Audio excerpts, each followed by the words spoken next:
नमस्कार दोस्तों, स्वागत है एक बार फिर आपका आपके अपने YouTube चैनल जेडी एजुकेशन पर। दोस्तों आज के इस वीडियो में हम बात करेंगे प्रोफेसर राजेंद्र सिंह यानी कि रज्जू भैया यूनिवर्सिटी के बीएड सेकंड सेमेस्टर के fourth optional paper environmental education का आज का हमारा जो टॉपिक है, जिस टॉपिक को आज हम लोग इस वीडियो में पढ़ने वाले हैं वह है आपका मूल्यांकन के बारे में। तो ये हम इसके बारे में आज अध्ययन करेंगे कि इवेल्युएशन क्या है और इसका इन्वायरमेंटल एजुकेशन में क्या आवश्यकता है। इसी के बारे में हम लोग इसके इंपॉर्टेंस, इसकी मीनिंग, इसके डेफिनेशन, ये सारी चीज़ों के बारे में अध्ययन करने वाले हैं।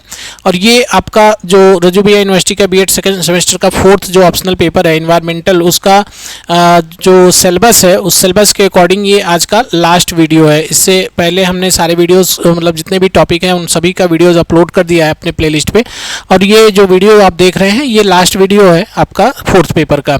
इसके बाद भी इस पर हम कुछ वीडियोज़ लेके आएंगे जो कि आपके PYQ में क्वेश्चन पूछे गए हैं। अगर वो कंप्लीट नहीं हुआ, उसमें से कुछ क्वेश्चन हमें दिखेंगे कि वो एक्स्ट्रा मतलब पूछा गया है, तो उस पर भी हम वीडियो बना देंगे।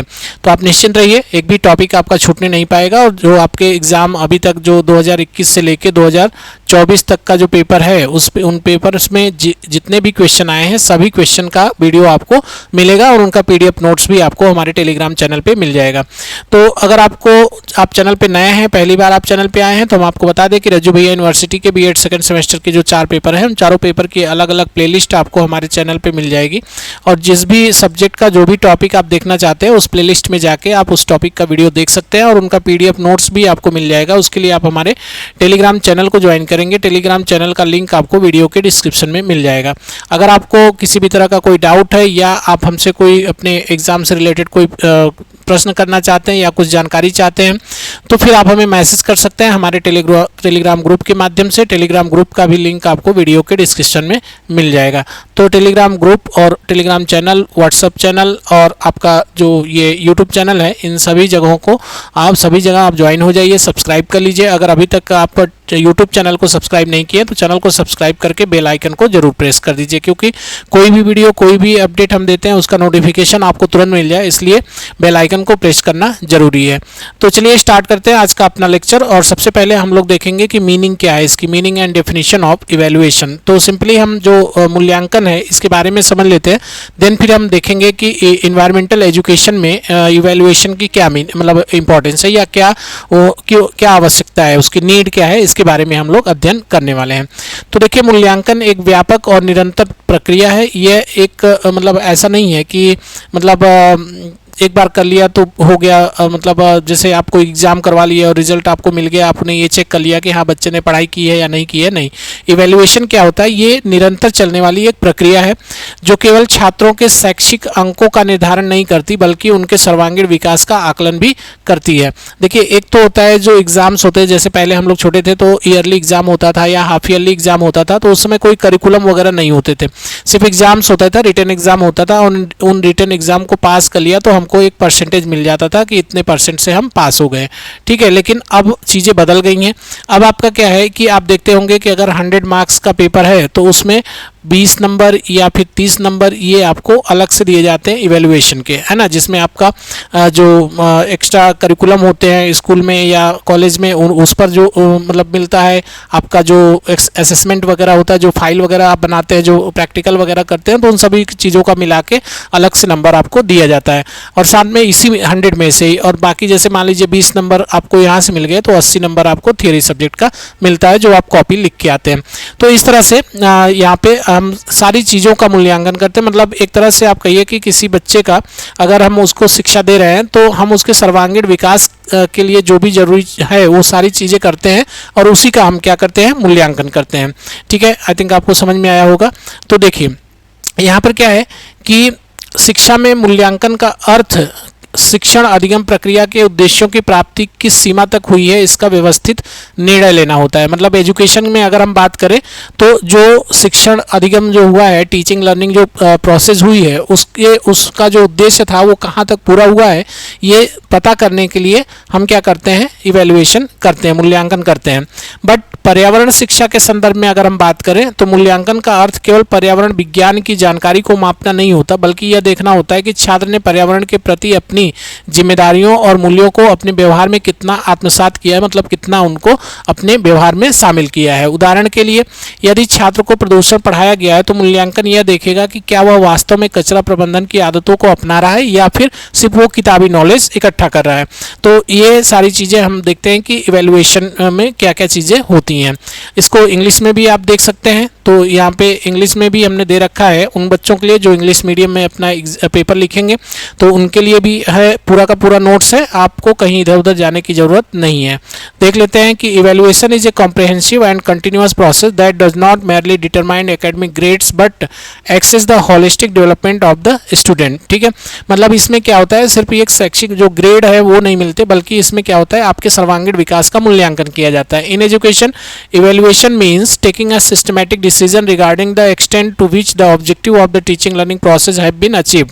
मतलब इसमें ये देखा जाता है कि आपको जो मतलब एजुकेशन जो एकेडमिक आपका जो है वो है, क्या कहते हैं कि शिक्षा, एक तरह से कह लीजिए कि शिक्षा में इवैल्यूएशन का जो मतलब है वो ये चेक करना होता है कि शिक्षण अधिगम जो प्रक्रिया है उसका उद्देश्य कहाँ तक पूरा हुआ है। In the context of environmental education, अगर हम पर्यावरण शिक्षा की बात करें तो evaluation does not mean just measuring knowledge of environmental science. मतलब पर्यावरण शिक्षा में इवैल्यूएशन का मतलब यह है कि सिर्फ ये मापना नहीं कि आपको पर्यावरण विज्ञान के बारे में कितना पता हुआ या कितना आपने उसको पढ़ा है, rather it involves observing how a student has internalized environmental responsibility। मतलब ये पता करना कि आपने पर्यावरण के बारे में या पर्यावरण के प्रति अपने अंदर कितनी बातें जो है उसको एब्जॉर्ब की। ठीक है, and values in their behaviour, मतलब कि वही कि पर्यावरण के प्रति अपनी जिम्मेदारी और मूल्यों को आपने कितना अपने व्यवहार में शामिल किया। For example, if a student has been taught about pollution, अगर किसी छात्र को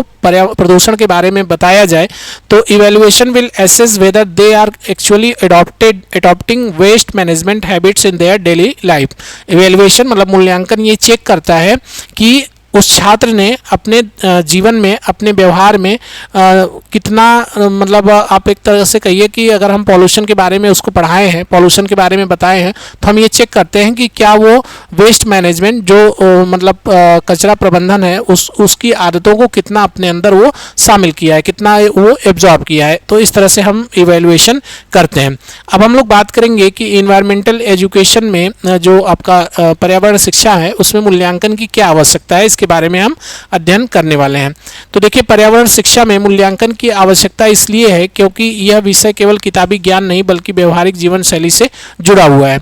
मतलब यहाँ पे सिर्फ किताबी ज्ञान ही नहीं होता कि आप क्वेश्चन पेपर बना दिए जो भी सिलेबस है और उसके बाद उसका एग्जाम करवा लिए, नहीं, इसमें क्या होता है, ये हमारे प्रैक्टिकल लाइफ से जुड़ी हुई चीज़ है, इसलिए यहाँ पे इवैल्यूएशन करना जरूरी होता है। हमें यह जानने की आवश्यकता होती है कि छात्र में पर्यावरण के प्रति दृष्टिकोण में कितना बदलाव आया है। जैसे हम नेचर के बारे में क्या सोचते हैं, क्या समझते हैं, है ना, उसको कितनी गंभीरता से लेते हैं, ये पता करने के लिए हम इवैल्यूएशन करते हैं। इसके द्वारा शिक्षण प्रभावशीलता को मापना होता है, यानी शिक्षक यह जान पाता है कि क्या उसकी पढ़ाने की विधियां जो है पर्यावरण के प्रति संवेदनशीलता जगाने में सफल नहीं है। इसके बिना यह समझना असंभव होगा कि छात्र ने पर्यावरणीय समस्याओं के प्रति वैज्ञानिक दृष्टिकोण विकसित किया है या नहीं किया है। ठीक है, तो इस तरह से ये इन सारी चीज़ों के लिए पर्यावरण शिक्षा में मूल्यांकन जरूरी होता है। Evaluation is essential in environmental education because this subject is not just theoretical knowledge but is deeply connected to practical lifestyle. मतलब कि जो मूल्यांकन है वो पर्यावरण शिक्षा में इसलिए नहीं जरूरी है कि ये केवल जो है, या आप कह सकते हैं कि पर्यावरण शिक्षा में इसलिए ज़रूरी है क्योंकि जो आपका इन्वायरमेंटल एजुकेशन है ये केवल किताबी या थ्योरेटिकल नॉलेज पे डिपेंड नहीं है। ये क्या करता है, हमारे डेली लाइफ, जो हमारी लाइफ स्टाइल है उससे कनेक्ट होता है, इसलिए यहाँ पर मूल्यांकन करना जरूरी है। We need to know how much change has occurred in the student attitude towards the environment. मतलब यहाँ पर ये जानना जरूरी होता है कि छात्र के अंदर पर्यावरण के प्रति उसकी सोच, उसकी दृष्टिकोण में कितना बदलाव आया है। Through this teaching effectiveness is measured, meaning the teacher realise whether their teaching methods, है ना। इसको जरा सा हम देख लेते हैं और यहाँ पर तो देखिए यहाँ पे क्या है कि through this teaching effectiveness is measured. इसके द्वारा हम क्या करते हैं, जो शिक्षण की प्रभावशीलता है उसको हम क्या करते हैं, मेजर करते हैं। Meaning the teacher realises whether their teaching methods succeeded in awakening environmental sensitivity, मतलब कि विद्यार्थी में पर्यावरण के प्रति संवेदनशीलता जगाने में कितनी सफल रही है। Without this it would be impossible to, क्या इम्पॉसिबल है उसको भी हम देख लेते हैं। यहाँ पर आपका दिया हुआ है, ठीक है, कि ये आपका हाँ, understand whether the student has developed a scientific approach toward the environmental problem, मतलब कि जो पर्यावरणीय समस्याएं हैं उनके मतलब जो उसके बारे में कितना वैज्ञानिक दृष्टिकोण बच्चे ने डेवलप किया है। तो इस तरह से हम देखते हैं कि पर्यावरण शिक्षा में इवैल्यूएशन की क्या आवश्यकता है, इसको हमने समझा।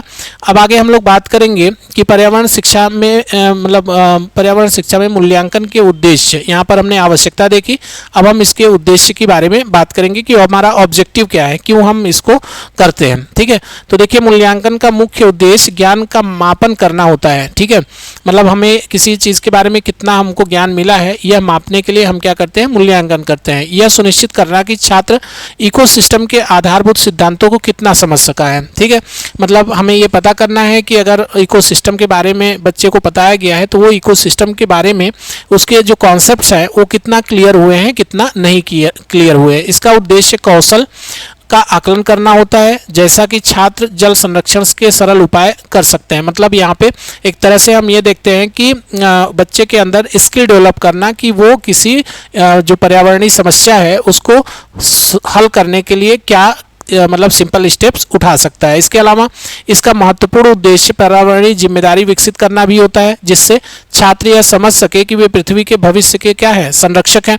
मतलब बच्चे के अंदर क्या करना है, ये एक पर्यावरणीय जिम्मेदारी, एक इन्वायरमेंटल रिस्पॉन्सिबिलिटी को डेवलप करना होता है कि ताकि वो अपने आप को ये समझ सके कि वो पृथ्वी का क्या है, संरक्षक है, वो पृथ्वी की रक्षा करने वाला है। उदाहरण के तौर पर यदि छात्र एक वृक्षारोपण अभियान में भाग लेता है तो मूल्यांकन का उद्देश्य यह देखना होगा कि उसने पौधे की देखभाल की जिम्मेदारी कैसे निभाई। ऐसा नहीं कि क्या वो पौधारोपण के दिन गया और एक पेड़ लगाया उसके बाद चलाया फिर वापस मुड़ के कभी नहीं गया देखने कि हाँ वो पौधा जिंदा भी है या नहीं है, क्या वो सूख गया या उसको कोई जानवर खा गया या उसको किसी भी तरह की क्षति हुई। नहीं, इसमें ये देखना कि हाँ उसने उसकी उस जिम्मेदारी को भली भांति निभाया ही है। ठीक है, तो इस तरह से ये हमारा उद्देश्य होता है पर्यावरण शिक्षा में मूल्यांकन करने का। ठीक है, आई थिंक आपको चीज़ें समझ में आ रही होंगी।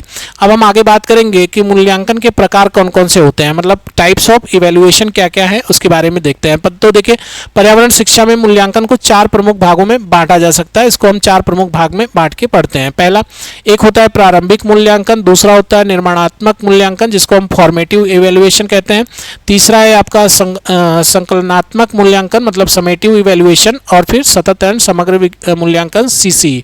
ठीक है, तो अलग अलग इनको देखते हैं कि देखिए जो आपका प्रारंभिक मूल्यांकन होता है वह क्या होता है, यह शिक्षण से पहले किया जाता है ताकि यह पता लगाया जा सके कि छात्र पर्यावरण के प्रति ज्ञान लेने के लिए उसके या पर्यावरण के प्रति उसके पास पूर्व ज्ञान कितना है। ठीक है, ये पता करने के लिए हम क्या करते हैं, शिक्षण से पहले उसका एक टेस्ट करते हैं और इसी टेस्ट को हम क्या बोलते हैं, प्रारंभिक मूल्यांकन, जिसको डायग्नोस्टिक इवैल्यूएशन भी कहते हैं। नेक्स्ट बात करें कि फॉर्मेटिव इवैल्यूएशन मतलब निर्माणात्मक मूल्यांकन क्या होता है, तो यह शिक्षण के दौरान किया जाता है। ठीक है, इस तरह का जो मूल्यांकन किया जाता है वो शिक्षण के दौरान किया जाता है, ड्यूरिंग मतलब टीचिंग, जैसे कि कक्षा में चर्चा करना, प्रश्न उत्तर करना ताकि सुधार की गुंजाइश बनी रहे। थर्ड की बात करें संकलनात्मक मूल्यांकन मतलब समेटिव इवैल्यूएशन की बात करें तो यह सत्र के अंत में जैसे वार्षिक परीक्षा वगैरह होती है उसके थ्रू किया जाता है। सतत एवं समग्र मूल्यांकन की बात करें तो यह पूरे वर्ष छात्र की विभिन्न गतिविधियों जैसे फील्ड ट्रिप, प्रोजेक्ट आदि का निरंतर मूल्यांकन करता रहता है। तो इस तरह से हमने देखा कि जो मूल्यांकन जो इवैल्यूएशन के टाइप्स हैं वो 4 टाइप हैं, जिसमें हमने एक देखी diagnostic evaluation, formative evaluation, summative evaluation और लास्ट में हमने देखा कंटिन्यूअस एंड कॉम्प्रिहेंसिव इवैल्यूएशन मतलब सतत एवं समग्र मूल्यांकन की बात की। तो इस तरह से 4 टाइप के मूल्यांकन को हमने यहाँ पे पढ़ा है। अब आगे हम बढ़ते हैं और नेक्स्ट हमारा जो है पर्यावरण शिक्षा में मूल्यांकन के क्षेत्र, मतलब वो कौन से क्षेत्र हैं जहाँ पर हम मूल्यांकन करते हैं। पर्यावरण शिक्षा में वो कौन कौन से एरियाज हैं जहाँ पर हम मूल्यांकन करते हैं। तो मूल्यांकन 3 प्रमुख क्षेत्रों पर में किया जाता है, ठीक है। तो मूल्यांकन कहाँ कहाँ किया जाता है इसके बारे में देखते हैं। देखिए, एक तो होता है कि कॉग्निटिव डोमेन पे, संज्ञानात्मक क्षेत्र पे, दूसरा भावात्मक क्षेत्र अफेक्टिव डोमेन, और तीसरा जो है क्रियात्मक क्षेत्र मतलब साइको मोटर।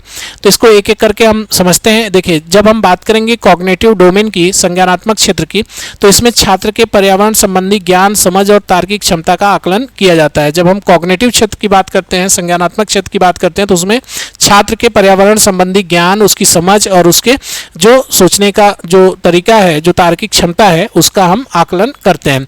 भावात्मक क्षेत्र की बात करें अफेक्टिव डोमेन में, तो यह सबसे महत्वपूर्ण है क्योंकि इसमें छात्रों के मूल्यों, विश्वासों और पर्यावरण के प्रति संवेदना को क्या किया जाता है, मूल्यांकन किया जाता है।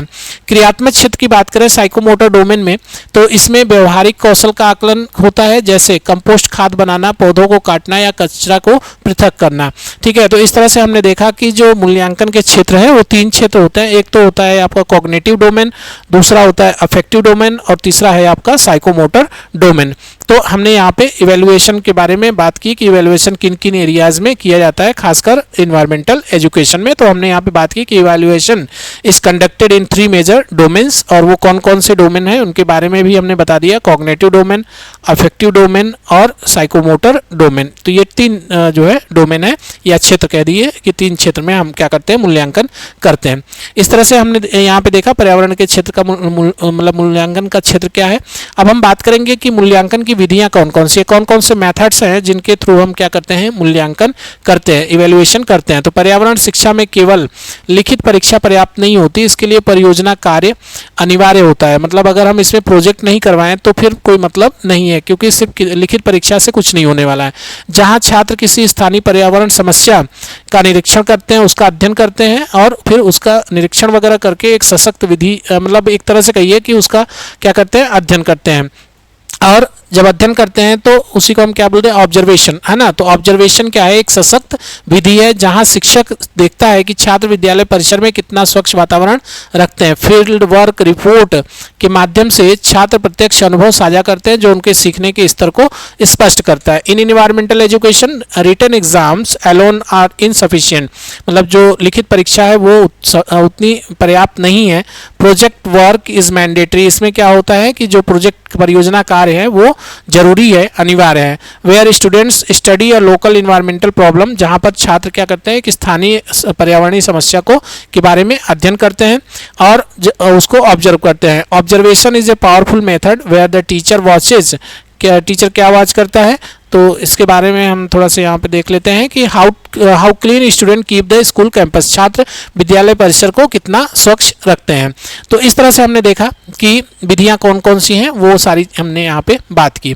अब आगे हम पढ़ने वाले हैं कि मूल्यांकन के उपकरण क्या क्या है, टूल्स ऑफ इवैल्यूएशन, ठीक है।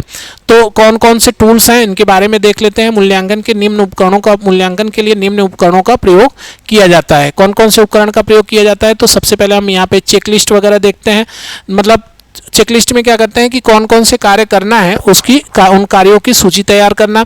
रेटिंग स्केल, जो कार्य हुआ उनको रेट देना, उनकी रेटिंग करना। और रूब्रिक्स मतलब प्रोजेक्ट कार्य में छात्रों को अंक देने के लिए पूर्व निर्धारित मानदंड का प्रयोग करना। और ऑब्जर्वेशन शेड्यूल मतलब विशिष्ट व्यवहारों को नोट करने के लिए एक व्यवस्थित चार्ट वगैरह प्रिपेयर करना।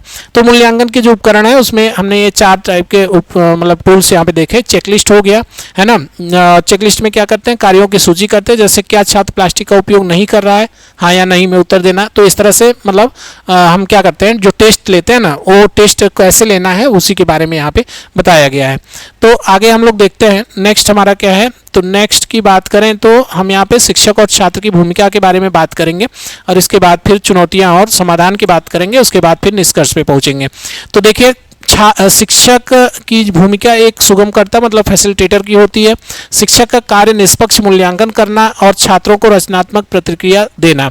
वहीं छात्र की भूमिका सक्रिय होती है और आत्ममूल्यांकन मतलब सेल्फ इवैल्यूएशन के माध्यम से छात्र स्वयं अपनी आदतों का आकलन करते हैं। जैसे कि जब शिक्षक छात्र को पर्यावरण शिक्षा देता है तो इसमें क्या होता है कि शिक्षक का जो कार्य है वो मतलब जो भी कार्य या बच्चों को पढ़ाया उसका निष्पक्ष जांच करना और उसको क्या करना, फीडबैक देना छात्र को। लेकिन छात्रों का जो भूमिका है वो कैसी है, सक्रिय है और छात्र स्वयं मूल्यांकन करते हैं, स्व मूल्यांकन करते हैं कि उन्होंने जो भी ज्ञान प्राप्त किया है, इन्वायरमेंटल एजुकेशन या पर्यावरण शिक्षा जो ग्रहण की है वो उनकी आदतों में कितना शामिल हुआ है। जैसे कि क्या घर में बैठे हुए जो बच्चे हैं या स्कूल ऑफिस या कहीं पे भी हैं तो क्या वो बिजली बचा रहे हैं।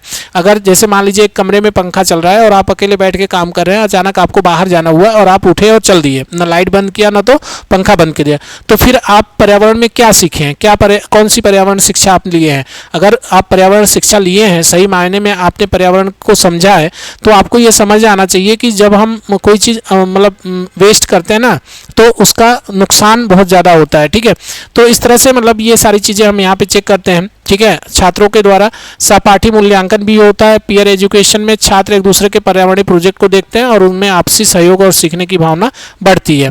इस तरह से हम आगे देखने वाले हैं कि चुनौतियां और समाधान क्या क्या है, इसके चैलेंजेस क्या क्या है और इनका मतलब हम समाधान कैसे कर सकते हैं। तो देखिए, चैलेंजेस की बात करें अगर हम तो वो क्या क्या है और उनका समाधान क्या है। ठीक है, तो पर्यावरण शिक्षा के मूल्यांकन में सबसे बड़ी चुनौती व्यवहार मापन है। ठीक है, मतलब कि इसमें जो सबसे बड़ा चुनौती है वो है बिहेवियर मेजरमेंट। किसी के मन में पर्यावरण के प्रति कितना प्रेम है यह मापना कठिन होता है। समय की कमी और संसाधनों का अभाव भी बाधा बनते हैं। इसके समाधान के रूप में मूल्यांकन को गतिविधि आधारित होना चाहिए। स्थानीय पर्यावरण समस्याओं को मूल्यांकन का आधार बनाकर हम इसे प्रभावी बना सकते हैं। सतत मूल्यांकन अपनाकर हम वर्ष भर छात्रों के प्रदर्शन को देख सकते हैं, न कि केवल परीक्षा के दिन। तो इसका यही मतलब है कि हमें अगर हम एक दिन में सोचे कि उनका हम आकलन कर लें कि छात्र ने क्या सीखा है क्या नहीं सीखा है, तो ये संभव नहीं है। इसमें क्या करना है कि आपको पूरे वर्ष छात्र के विभिन्न प्रदर्शनों को देखकर उसका आकलन करना बेहतर होता है। ठीक है, तो इस तरह से हम यहाँ पे देखें इसकी चैलेंजेज और उनका समाधान क्या है। अब हम बात करेंगे कि निष्कर्ष जो अभी तक हमने पढ़ा उसका क्या निष्कर्ष हमको देखने को मिल रहा है। तो निष्कर्षतः पर्यावरण शिक्षा में मूल्यांकन का उद्देश्य केवल अंक देना नहीं होता, बल्कि छात्रों को जिम्मेदार नागरिक बनाना है। यह एक दर्पण है जो न केवल छात्र के ज्ञान को दिखाता है बल्कि उनके द्वारा प्रकृति के साथ किए गए व्यवहार को भी प्रतिबिंबित करता है। एक प्रभावी मूल्यांकन प्रणाली ही भावी पीढ़ी को एक सुरक्षित और स्वच्छ भविष्य की ओर प्रेरित कर सकती है। इन कंक्लूजन मतलब निष्कर्षतः हम कह सकते हैं, the purpose of evaluation in environmental education is not just to assign marks but to make student responsible citizen. मतलब पर्यावरण शिक्षा का जो उद्देश्य है वो ये कि सिर्फ बच्चे को नंबर देना नहीं है बल्कि छात्र के अंदर एक जिम्मेदार नागरिक मतलब छात्र को बनाने की। It is a mirror that not only reflect the student knowledge. यह एक दर्पण है जो यह दिखाता है कि मतलब आप ये कह सकते हैं कि जो न केवल छात्र के ज्ञान को दिखाता है बल्कि also their behaviour towards nature. मतलब प्रकृति के बारे में छात्र के अंदर क्या गुण आए हैं उनको भी प्रतिबिंबित करता है। An effective evaluation system is what inspires the future generation towards a safe and clean future. मतलब कि मूल्यांकन प्रणाली जो है ये क्या है कि भावी पीढ़ी को एक सुरक्षित और स्वच्छ भविष्य के लिए प्रेरित करती है। तो इस तरह से हमारा आज का वीडियो संपन्न हुआ और इसी के साथ हमारा जो 4th पेपर है इन्वायरमेंटल एजुकेशन है इसका जो ऑफिशियल सिलेबस है वो भी कंप्लीट हो गया। अब हम इसमें जो भी PYQ में क्वेश्चन आए हैं उनको हम चेक करेंगे।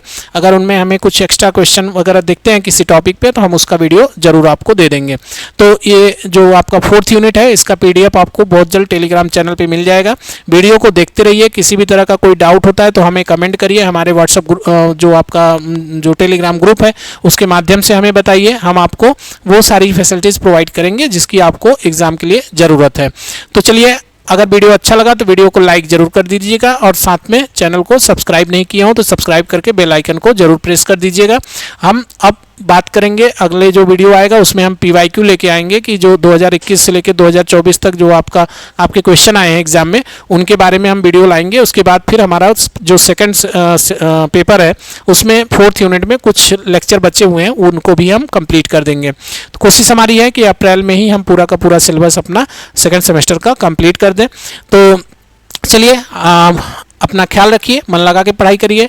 बहुत बहुत धन्यवाद।